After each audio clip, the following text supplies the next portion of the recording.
medyo matagal-tagal na rin since the last time I'm here in Bermuda. And ayan guys, and it is also my first time actually to be here, the Royal Naval Dockyard. Alright, so just behind me guys is my ship, Silver Ray.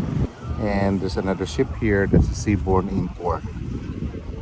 So this used to be like, part of the Citadel way back in the olden days, guys, and probably just part of the, the naval dockyard. So, ayan guys, marami tayong makikita dito ng mga stores and at the same time mga, tours and boats and everything. All right.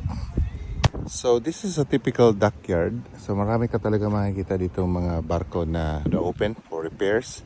And there's also a church there. So yun yung target natin guys. Ayan guys, this used to be probably some kind of storage noong unang panahon. And ngayon guys, naging commercial na lang siya guys. Ngayon guys, kino-convert na siya into a dockyard pharmacy. Pasok tayo guys.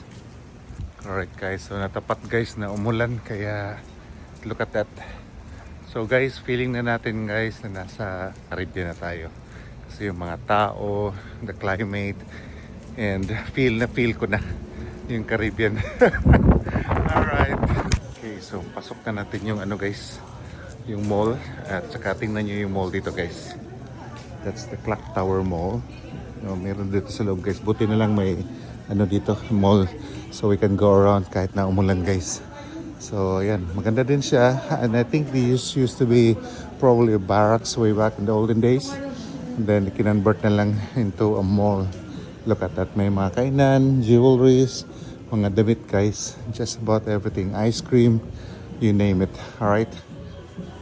Alright. So, ayan, guys. Feel na talaga yung Christmas dito sa Caribbean, guys. Ayan.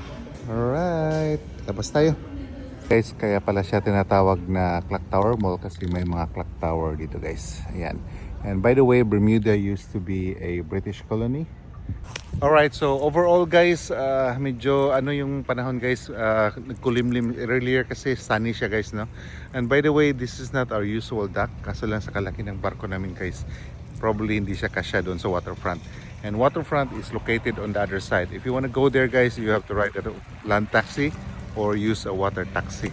Ayan guys. Okay guys, so ito na yung short vlog natin about Bermuda, but this is just part of the Royal Naval Dock guys ng Bermuda.